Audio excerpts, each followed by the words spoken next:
one of my supervisors, out of nowhere, thinks about making a noose, like right there. Just put some stuff together and just made a noose, put it on the counter, and just like laid it there made sure I saw it, type stuff. Like, hey, like, what would bring somebody to do this? Every time you tell the news story, you'll get better at telling it. Nice. And you want to try to tap into the emotion of what it felt like, because I can already see it in your eyes, like you're feeling it. Yeah. You're not expressing it as well as you could, Right. but it's okay. It's the first time. People will like you even more because of your stories. And so learning to practice those 10 to 20 stories that caused you the most pain and share them without throwing somebody else under the bus is the thing that will ultimately make people want to connect with you through however you want to express. What's something that you could share on your content that you're afraid to share? Share, I mean, mostly like my stories, I try to... But like what? What's a story that you don't want people to know or you're afraid of sharing or talking about yourself? Talking about myself. Mostly I don't like going in depth about my time in the military, but I feel like that's what defined Of course. most of my stories. So what happened in the military? Just, to be real open, but it's like one of the jobs was just being around some negative people occasionally. But Okay. I was the one that was cheerful, smiling every day. I feel like that's a powerful mindset to have, to still try to help people. But what happened? Well, you're not telling me anything. What happened in the military? What was so bad in the military? It wasn't just being daily around, negative people, kind of. Did they call you names? Energy. Did they give you a hard time? All that stuff. Like what? What was the worst name they called you? Oh man, they made fun of my teeth all the time, kind of Okay. stuff like that. So. What would they call you? What would they say? I don't remember names personally, but I remember just certain aspects of myself made me real insecure about myself most of the time. So. But this is the thing. Everybody's insecure about something about themselves. Right. So here's how you actually connect. You have to take me to a moment. Now you don't need to throw anybody under the bus. Right. You don't need to say Sergeant this person right. and label them, right? That's fine. So in all of my stories, I never smelly dude next to me. I'm not gonna say it's this guy who works at this company, right? Right. He's a smelly dude, right? So you don't need to call anybody out that's personally identifiable, but what you're doing with the stories, you're just summarizing it. And so there's no connection. Like, yeah, I had a hard time in the Army. People used to make fun of me, they made fun of my teeth, and I got through it, and now I'm here. Right. I learned nothing from that. So you gotta take me to That's real. the painful moment. You gotta take me to the point where whatever was the most painful time or a painful memory, and then how that made you feel, and then how you got out of it, or how I can get out of it, or how you wish you got out of it. Because in that story, I haven't been in the Army, and I haven't been made fun of for my teeth, but I've been made fun of for lots of other stuff. Right. And so in your story, it's not just about Army and teeth, it's about anybody who's been made fun of. Anybody's made fun of. I got you. Awesome. So, but what happened then? What did they say? I can't really get. I mean, I don't know, just losing it. But one of my things, I guess, another aspect of it was I was a big Kanye West fan at the time, so I wanted my own studio. Are we still in the Army? We're still there, still military. Okay. I was a big Kanye West fan, so I Yeah. wanted to get in the music production. So I got the studio, everything set up, the music. Okay. And just What'd they tell you? just a lot of negative energy. Just Like hey, what? Like what? Say, hey, you suck. You can't rap. Like what? Yeah, you what did suck, they say? You can't rap, sound like garbage, or they make fun of certain things I put out all the time. So What did they say? What was the most painful thing that most somebody said to you in the military? most painful thing, shoot, it was just, geez, like something real basic. It's like something really. What? Racist? There's a few of those, of course. Well, no. Whatever hit you the most, like if they're making fun of your singing or your race or your teeth or like Right. something else. Yeah, What a was? lot of that. It was just like, had a few were like, hey, we're gonna work with you. Then they got the music for free on top of that because they're like, hey, your mastering stinks right now, kind of stuff. Okay. And I went over, I did everything, played it for another person, and they said it was perfect. But these guys were telling me that I'm horrible. Like, like that kind of stuff. Just holding me back from being that, great music producer, I have to say. Great. But so you need to take me. You need to take me inside there. any one of those stories Take you there. because in that story is all your stories. So it's still just summarizing. Right. yeah, I made this music and I liked it and I put a lot of work into it. These guys told me I sucked. That hurt. But then I took it somewhere else and they said that I loved it. I got you. So But I see like, there's emotion. There's a lot of deep emotion and pain behind it. Right. You need to get it out so that people will connect with you. So a lot of be a little bit more vulnerable, or Of course. Yeah, that's it. All right. Jeez. Yeah. That's the work. But whether it's speaking or writing books or comedy, it's the ability to connect. Right. And that's what's going to do the connection. Ability to connect. Otherwise, it's storytelling. Otherwise, the stories are going to be flat because there's no emotion. But there is emotion. Right. You just have to express the emotion. Jeez. So whether it's an army buddy picking on you for whatever reason, any of those stories can work. Right. The best one is the one that's going to get you the most. Like when I go back and I think about celebrating McDonald's French fries or Right. eating beans for lunch every day, like I can connect back to that and how much that sucked. Right. Right? And telling my friends I can't afford, tell my friends that I can't go out because I'm hustling, but I really just can't afford to go out because $20 is a lot of money for me back then. Right? Like I still relate, I still feel that. And so when I'm talking to entrepreneurs, even though I've had a lot more success now, I'm still one of them. Right. Right? And so maybe you haven't figured it all out of how to deal with criticism or rejection or people making fun of you or whatever. Right. But you're a little bit ahead of where you were before. You've grown from here compared to the first time you got picked on. Very true. And so what would you now tell this person from here? So like if you go back to the guy who's now picking on you for your music or your teeth or your race or whatever, Right. what does 2019 tell 2014 or 2009 or whatever version? I'll probably start roasting back. That's probably it. Just as a comic, but in the end, probably not for them. But I'd say, thank you for, help me get to this next spot. Sometimes you need that, I guess. But the strategies that you use to cope with it, the story that you might tell yourself, is the thing that will help other people in that situation. Like for you, helping anybody who is being picked on, you'll feel great. That's true. If you find someone who's being picked on, especially for any of the things that you had to deal with, whether it's race or teeth or music or like maybe 10 other things, I don't know. Right. Helping somebody else get lifted up and say, hey, don't worry. Like, you can do this. You can get through this. Right. These guys are idiots. Whatever the message would be. Yes. And then they see a little bit of hope because you're the only one who believes in them. You'll feel so great helping that person out. That's awesome. See. But they won't connect with you unless they know your story. Because I haven't been to the military. I'm not black. I can't share these stories. So if I walk into the room and there's a bunch of military guys and somebody's being picked on, I can share general experiences, but like you could really help that person because you were in his shoes. Right. That's why if you're an entrepreneur, I can really help you. If you're doing something else, I can kind of help you. I can give you some emotional support, but you don't connect with me as much. Understood. Right? Yes. I'm doing work with a group called Bunker Labs that helps military people out of the military become entrepreneurs, to help the transition become easier, right? Out of the service to now becoming your own entrepreneur because it's a different life, especially if you've seen action to come back and just try to live a normal life again. Right. I don't know what that's like. I haven't seen action. I was never in the military. Right. That's not even a big part of Canadian culture. And so I believe in it and I'm working with groups because it's important to me, but I can't tell the story around that. I have no idea. Like if somebody saw their best friend's head got blown off in combat, like I don't know how to deal with that. Right. But that's people, like that's a lot of people. Yes. And then come back here and it's normal life and you have to start a business. The transition becomes really difficult.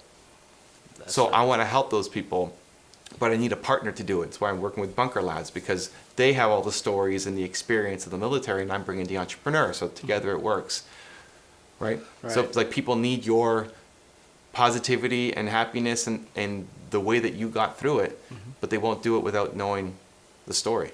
That's very true. Jeez.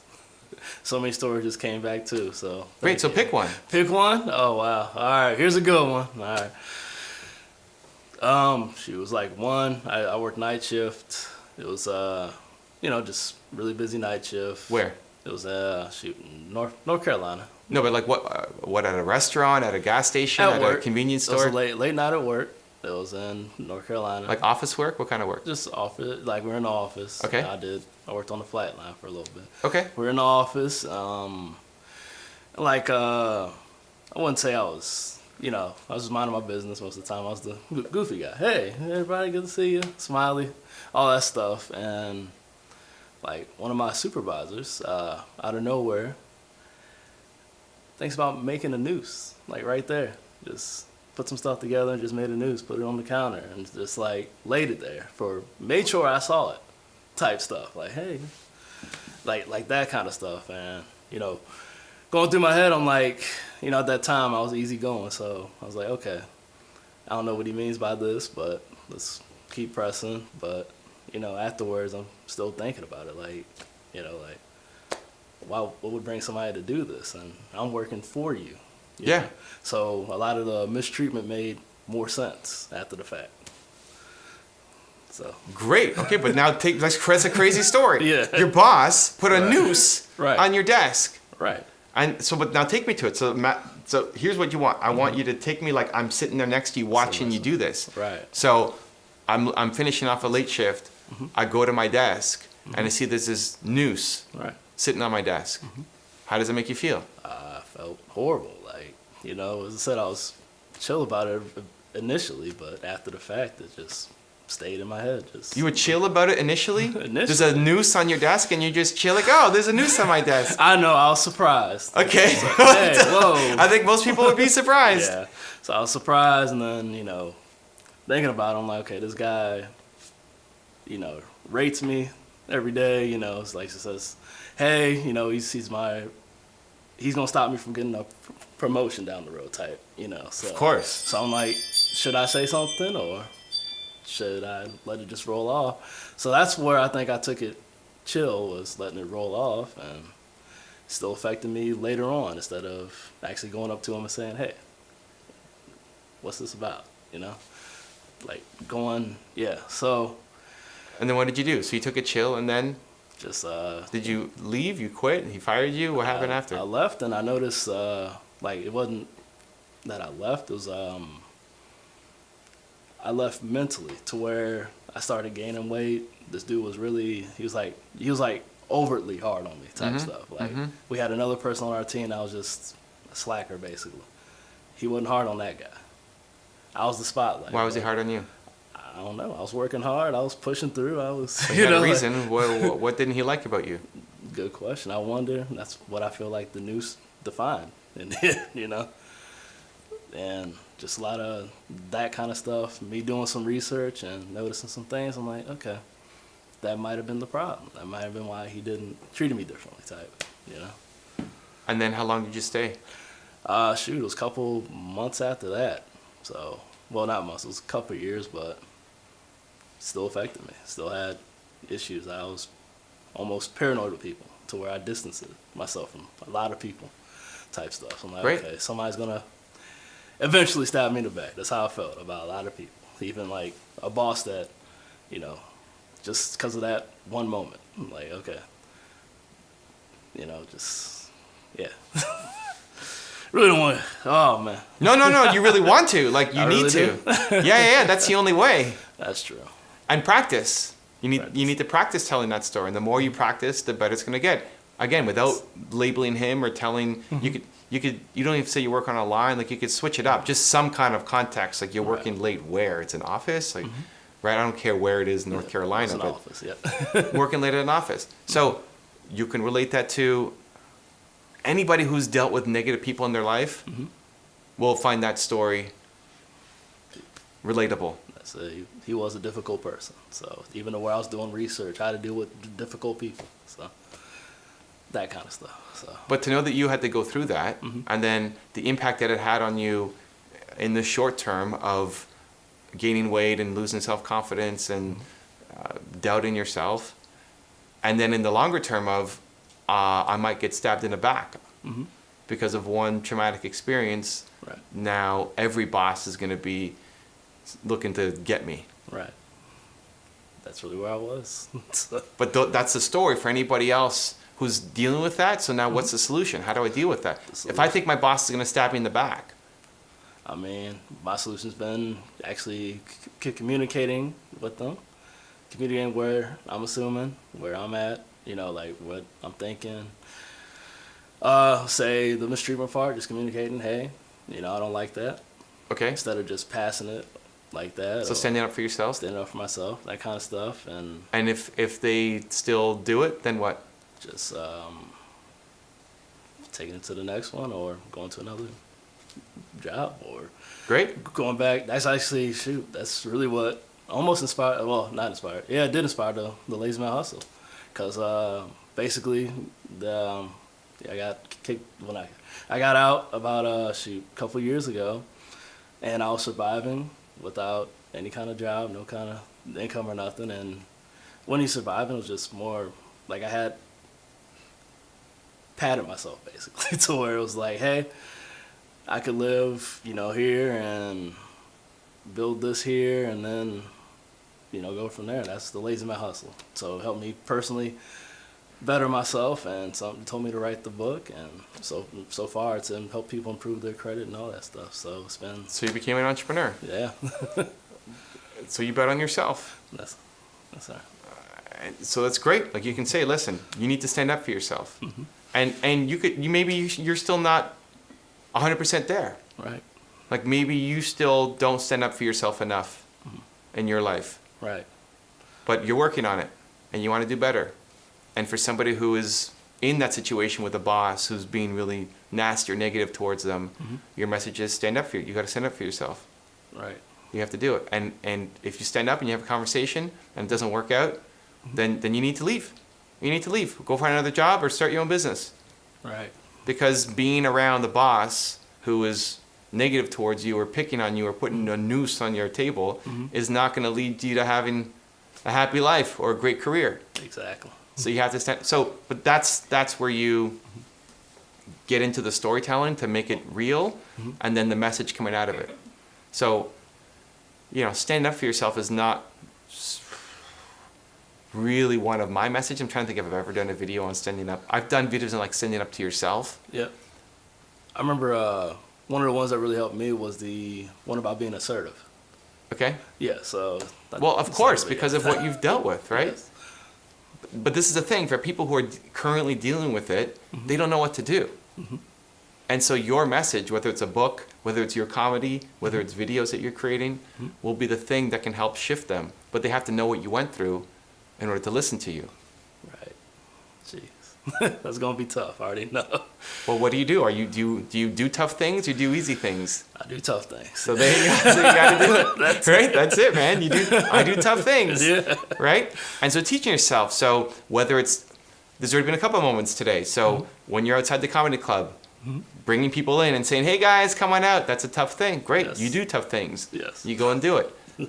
Whether it's now telling your stories. Like I would try to find 10 to 20 stories that are painful from the past that you want to bury and forget about because it was so painful, but that actually is a thing that will connect people to you, and practice telling those stories.